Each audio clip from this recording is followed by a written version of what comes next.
Hello and good morning. Welcome to the MLM Lunchtime Leadership Show. So before we get started on the next chapter, we're going to go ahead and invite some people onto here. Hope everybody had a great weekend.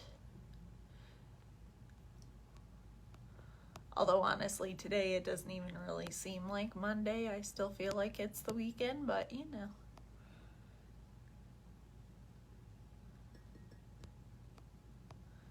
I think ever since this whole lockdown thing, like all of my days are just merging together. It's like I don't know what day it is anymore.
There we go. All right, so we've been going over The Leader's Greatest Return by John Maxwell, and we're on chapter 5 today, which is equipping leaders. So train them to be great. So first, you go by identifying, attracting, understanding, and motivating leaders are essential to the process of developing leaders. But that's only the beginning of the process. So only good leaders take the process that far. But unfortunately, many people make the mistake of stopping there. So, Morgan McCall said, survival of the fittest is not the same as survival of the best. Leaving leadership development up to chance is foolish. So, too many leaders use their charisma to draw others to them, and then they let the people go. The people on their team go into a free-for-all trying to get to the top. Strategic leaders who receive the highest return from their people equip and empower them. So they position them to and mentor them, and they teach them how to reproduce leaders, and the results compound and provide the leaders with the greatest return. Excuse me. So, excuse me again, my goodness. The function of leadership isn't to gather more followers, it's to produce more leaders. And you'll know if you're doing it right by asking yourself, if I walk away, could the team still keep going? If the answer is yes, you're doing your job right. If the answer is no, you really need to work on that. Because the whole goal of doing all this is so that way you don't have to do it anymore. It's a lot of work in the beginning to find the people and get the leadership in place. But later on, the goal is to be able to walk away. Like, are the people able to do what you're able to do so that way everything can keep going? So when it comes to equipping others, you want to do these things. So you want to do it, and you are with me. Do it, and I am with you. You do it, and someone else is with you. So the idea of that is that you want, this process shifts the focus from I to you. And as soon as a leader who is trained goes out and finds another leader to train, the organizational growth transforms into multiplication. So the idea is when we bring somebody on board, at first we're taking you with us. We're going to sit down, we're going to show you how the phone call works, we're going to show you how to contact the people, we're going to have them contact the people, and then we do the presentation. We'll have them listen to it maybe 2 or 3 times, but usually by that time they get how it's supposed to sound, and then we hand the script over to them and we're like, okay, now we're going to have you do it. once they get into that process where they get comfortable and we can see that they're doing really well, then we take it a step further and we're like, okay, now that you're doing this well, we always do a pre-qualification with people because we do a lot of leads. So if we're doing leads, we'll have them do the pre-qualification first, and once they're comfortable doing the pre-qualification, then we have them do the presentation. Once they're doing both of those, then we'll switch. We're like, okay, now we're going to have you teach the new person that step, and now we're going to teach you how to be the third party and the closer. And that's usually along the lines of how it usually works. And I know we're trying to keep this show generic, so I'm not going to give too many details, but that's like the basics of how that works.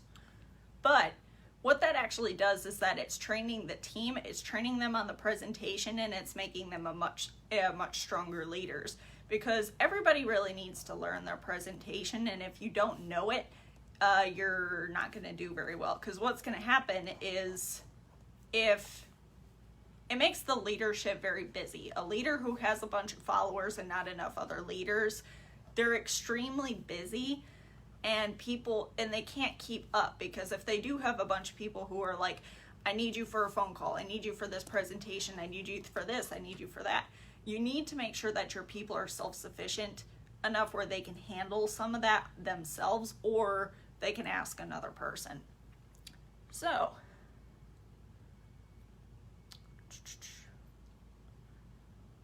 the goal is always to equip people in such a way that they learn not only to recruit well and to lead, but also to develop their own equipping leaders mindset.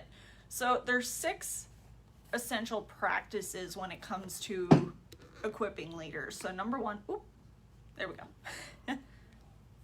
So there's 6 practices that you want to do. Number 1 is be an example others want to follow. So you will never never have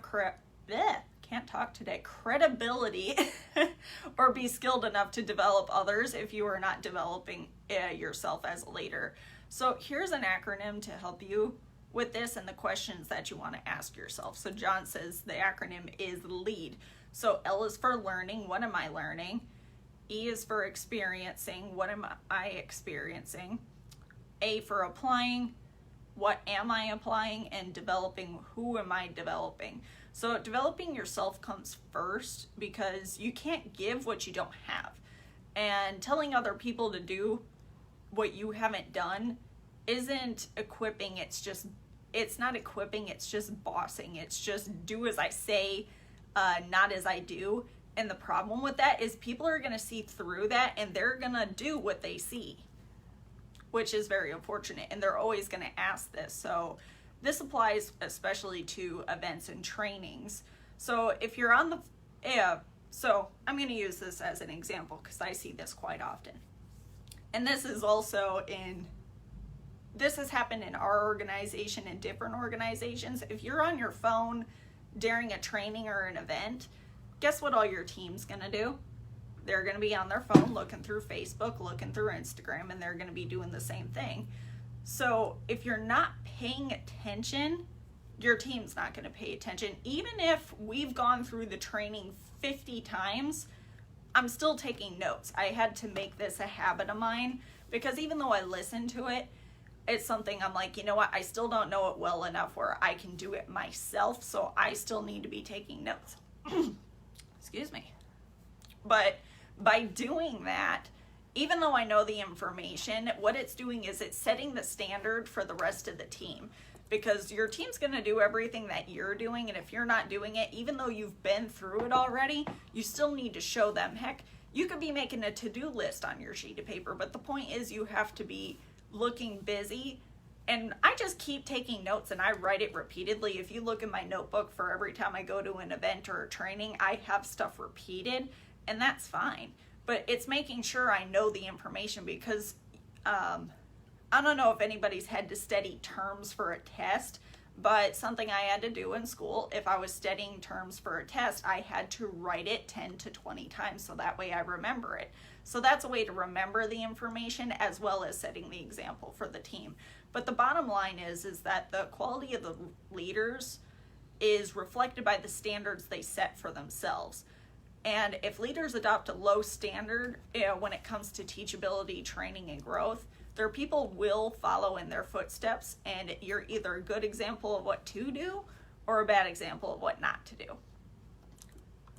Number 2, gather your potential leaders around you. So you can't equip people from a distance, and the closer potential leaders are to you, the more interactions they will have with you and the more lessons that they're going to receive. Bring them along with you when you're going and doing stuff. So the first time that I started working with Jeff, I moved down here from Wisconsin later, but I'm from Wisconsin originally, and when I first met Jeff, I'm like, you know what? I really want to learn all the stuff that you know. Why don't I take a trip down there and I just work with you for 2 weeks? And of course, 2 weeks turned into 2 months. But the neat thing about it is when I got to go with him to listen to the presentation, listen to the phone calls, I started reading all the books that he was reading. When I was put into that situation where I got to watch him, I learned more in that month than I did in a whole year in my previous company. And so that's the power of bringing people with you. If you have somebody with you all the time, and that way when they see you actually practicing the things that you're teaching, and you're able to ask different questions too, because depending on how people respond to different stuff or different questions that come up, you'll be able to see that person answer those questions, and then you're like, oh, okay, well, that makes sense.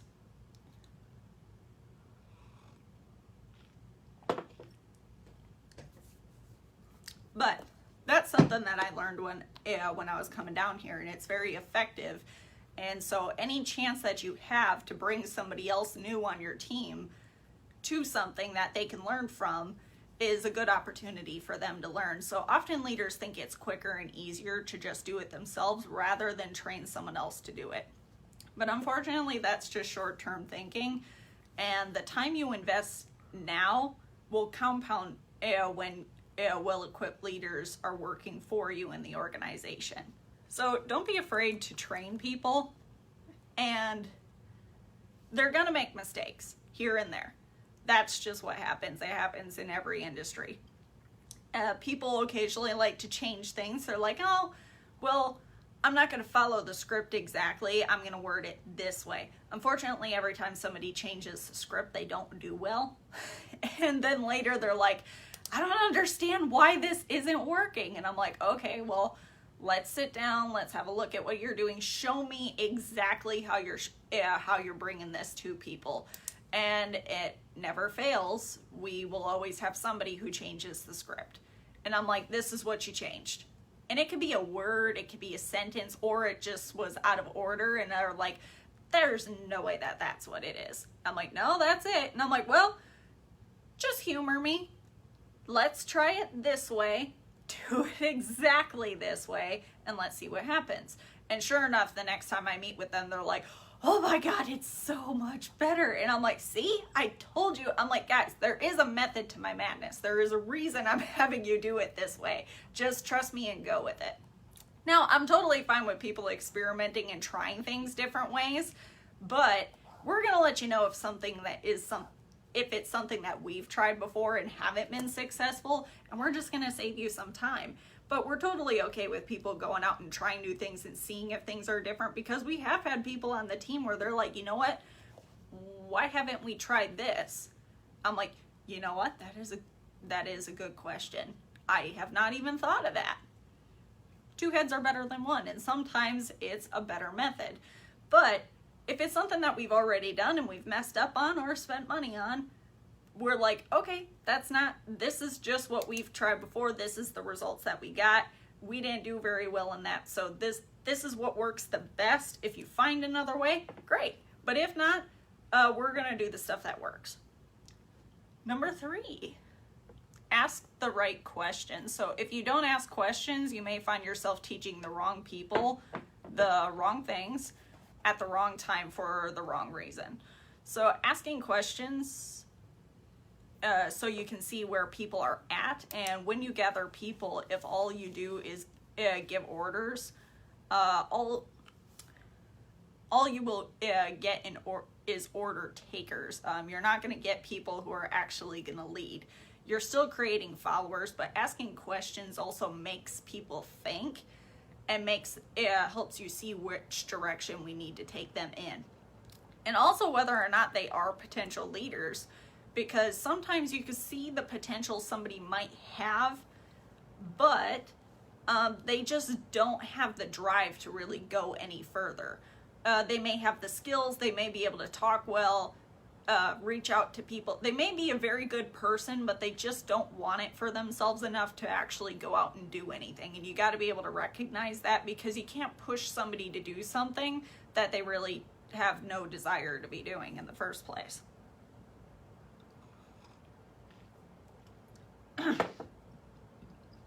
Excuse me. And it's always funny in this industry too. It's always the person that you never would expect to do anything who ends up doing something. And it's always the person who you think, wow, this person's going to be great. They're going to do so well. And then they don't do anything. It's really weird. So you can't really judge a book by its cover. You just kind of got to find people and see what happens. And number 4, encourage potential leaders to learn by doing. So watch one, do one, teach one. The moment people get involved, their abilities raise quickly, and some people are reluctant to let new people take on tasks because they fear of them doing poorly. Start people with less important tasks, and then let them work up to more difficult ones. You need to let people learn by doing, and you need to be in close proximity to them to be able to coach them along the way. And that's why we start little by little. We have certain steps for people as they go, just so that way we can make sure, like, okay, this is super easy. We want to get their confidence up too, because if they don't feel confident, they're not going to want to do it. Because unlike a job, this is voluntary, and you don't want to scare people away. Number 5. Set equipping goals with them. So make sure the goals are tailored to each person. Depending on whether or not this person is experienced, you may start them at a little differently. But however, still show them the process when you start somebody brand new, because that way when they have somebody who's brand new who's starting, they're going to be able to show them exactly how to go along and do it. And a lot of times we just run them through it anyway. It's just a little bit of a shorter training process, but we still show them that process, but they might start a little differently, or I have to train them differently based on how much experience they have in the past. And other times we have to completely reteach them. It's actually easier to train a brand new person than it is to train somebody with experience.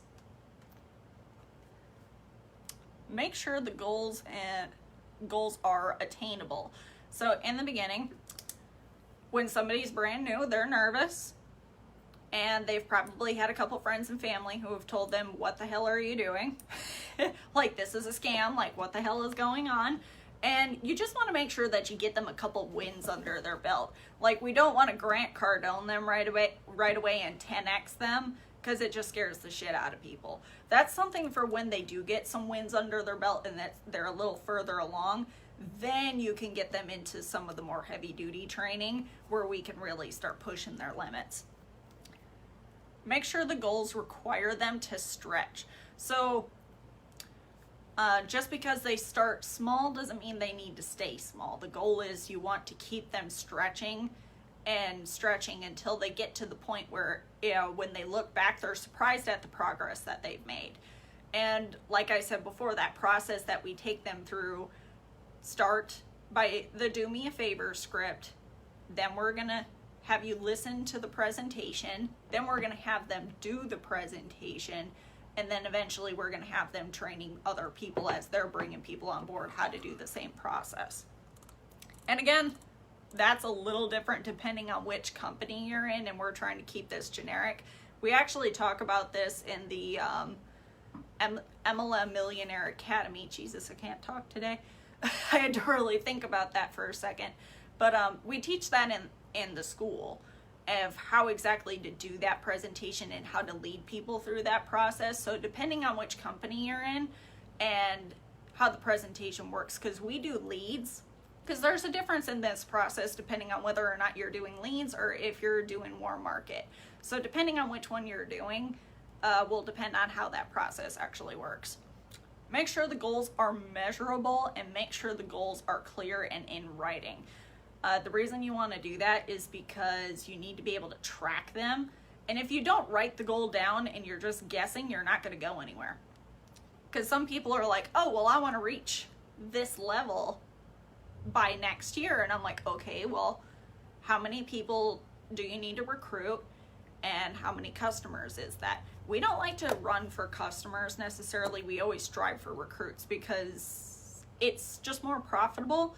And if you have more people doing other work on your team, I'd rather have 1% of 100 people's efforts than 100% of my own. It just makes things so much easier, and we find it's less stressful and there's more money in it. But writing down your goals and being able to track them, figure out the exact numbers that you need to hit to be able to get to that level, but you want to run through the tape, not to it. Otherwise, you're gonna fall short. And it just saves people panicking at the end of the month or the end of the quarter, and people aren't going insane. I just find makes things so much easier. Why make it hard on yourself? Just do that, and it's so much easier. Number 6, remove barriers to growth. So make ways for people to grow and move forward. Sometimes that means giving them tools or providing them the resources they need.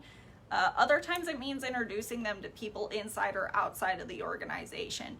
It's great to find another person that you could connect them to inside your organization that you think that they're going to work better with. Because there's some people like there where I know I don't click with them, but they may click better with somebody else.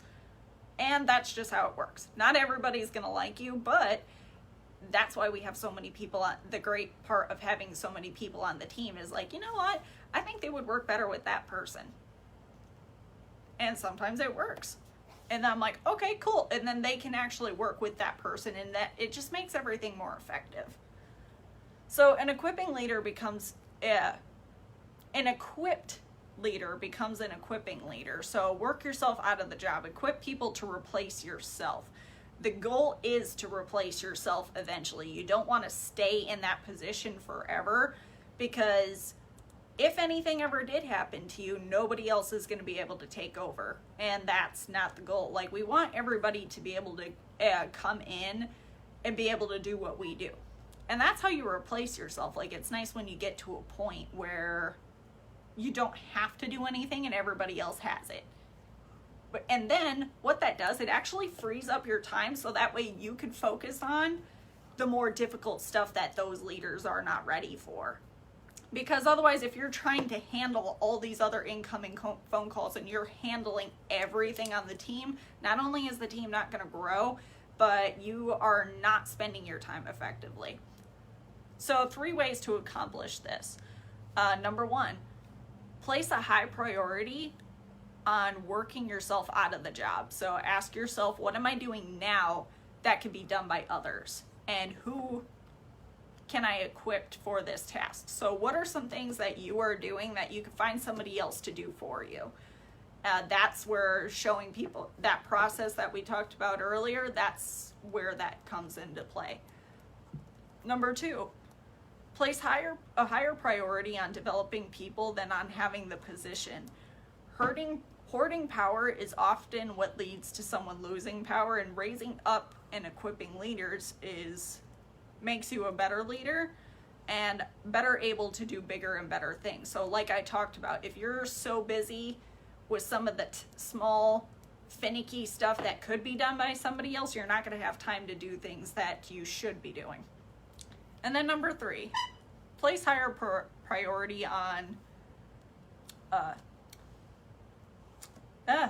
succession than on security. So success doesn't come from protecting what you have, it comes from equipping other people to replace you. So that way you can move on to the others. I think I repeated that. No, yeah, I did. But anywho, you pretty much get the idea. It's running people through a process of exactly how to train everybody, step by step. They don't even realize they're really learning anything until they look back and they're like, oh my God, I didn't even realize I was actually growing, until they look back and they're like, oh, that's where I started.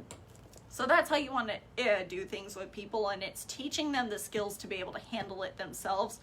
And you could study the material all you want, but until you actually get out into the field, you're not going to learn anything. And that's where bringing people on board, showing them exactly how it works, it gives them confidence, and then they're actually going to do it. So with that, that's what I got from this chapter. Jeff, do you have any comments?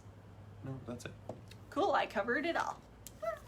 Anywho, if you guys would like these notes, you can go to the MLM Lunchtime Leadership group, and we're going to post that on that wall there, because we were sending emails before, but for some reason our email system is not working correctly, so we're just going to post it there to make it easier. So you could go ahead and like that page. And what's happening, Jim?